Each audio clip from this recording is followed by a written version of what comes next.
Good evening and welcome back to Paisa Bolta. Air India has been running in losses for a long time. Some time back, Indian Airlines and Air India merged into one company.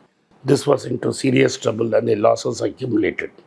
The net losses went up to 50,000 crores. Finally, the government of the day had the nerve to sell Air India and the Tatas bought it very cheap, with the government taking the major debt and Tatas assuming only 18,000 crores of this debt. For that, they got their brand back and they got all their slots. What you forget is it was an emotional decision for Tatas. If it was only a business decision, Tatas would have never bought Air India. Air India was started by JRD Tata.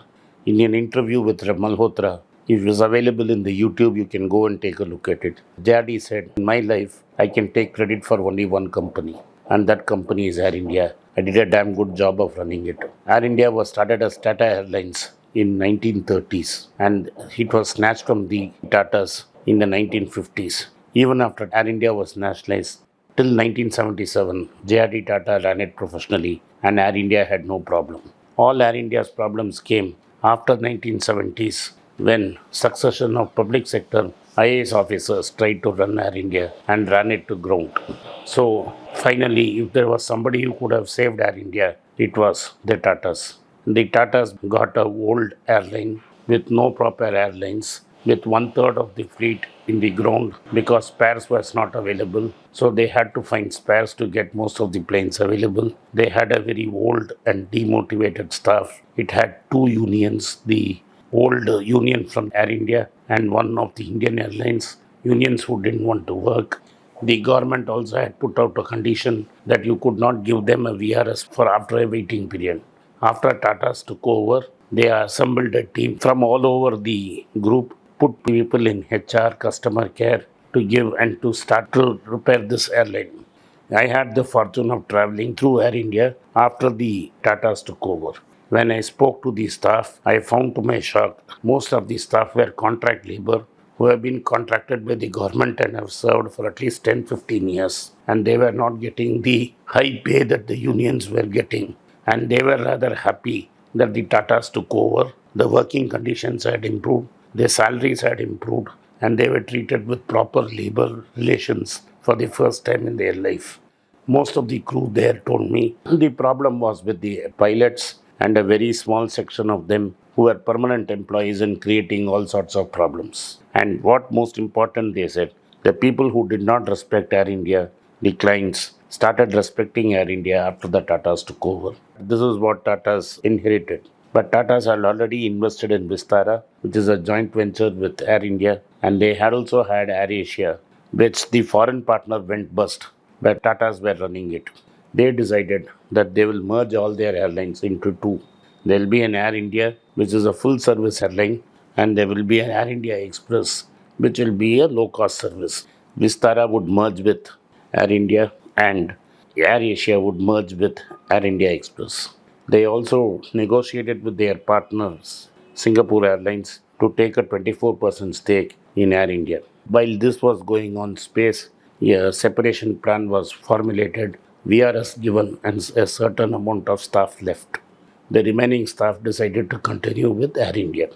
About few months back, Air India announced a mega deal for which both Mr. Modi and Joe Biden took credit of ordering 500 planes equally from Boeing and Airbus. Air India said they would have Boeing planes and Airbus planes and they would invest in complexity. These planes would arrive over a period of time. But Air India had a problem. Its best pilots had left for greener pastures and the existing staff was not enough to serve the existing routes. So the pilots were in a position of blackmailing Air India.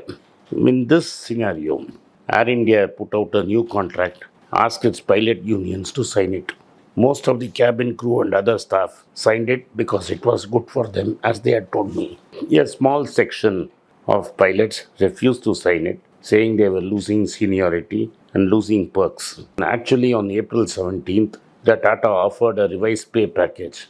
The rule was April 24th would be the deadline, and if you didn't want to take it, you would be leaving the company. And on April 24th, the pilots did not leave the company but also did not sign the agreement. They took the dispute public. They wrote to all and sundry. They attacked the HR manager, Mr. Tripathi, I presume, and also wrote a letter to Ratan Tata asking him to intervene and solve the problem.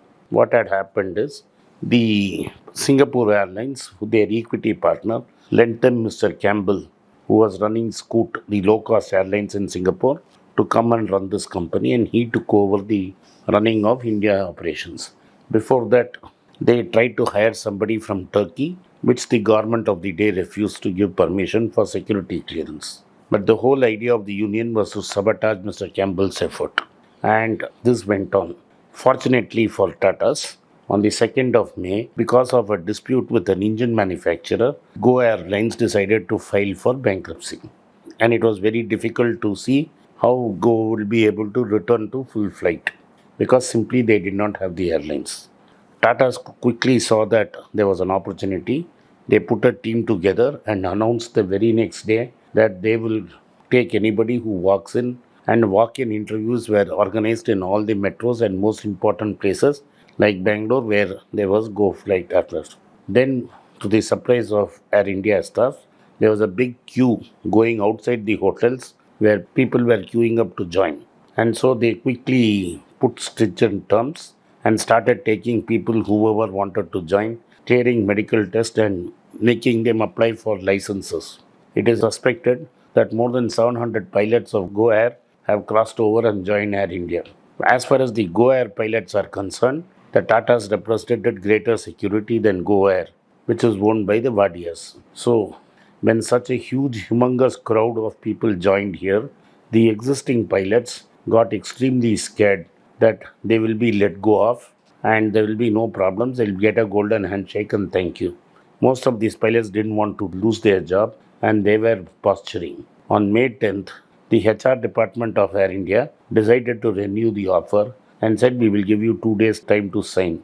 By May 11th, what had happened is 99.9% of all the pilots signed up to the offer and the unions capitulated to the Air India management. Now it is very clear that Air India has enough pilots and managers to tide over any crisis. As the flights come in, Air India will take off. We don't know the results because it's a privately held company. It will take 5 years before Air India turns it round. But looks like we are going to have two airlines. One a premium airline looking at outside India and another a low-cost airline which will compete with Indigo. And this is why Indigo's days as very profitable airline are numbered.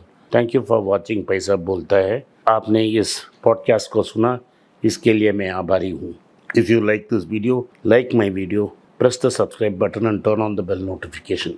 If you have done this, send this video to your friends and relatives and have them take a look. Thank you. Namaskar. धन्यवाद. जय हिंद. पैसा बोलता है में फिर से आपका स्वागत है. मैं सिंगापुर गया था. सिंगापुर में सब भारतीय लोग मुझे प्यार से स्वागत किया और वो जो मीटिंग हुआ उसमें तो बहुत सारे अतिथियों से मुलाकात हुई और ये तो कंप्लीट सक्सेस हो गया. अगले मीटिंग जून 11 रविवार को हम कोलालमपुर में करने वाले हैं. जो कोलालमपुर में रहते हैं वो मीटिंग में आ सकते हैं और मुझे मिल सकते हैं. धन्यवाद. नमस्कार. जय हिंद.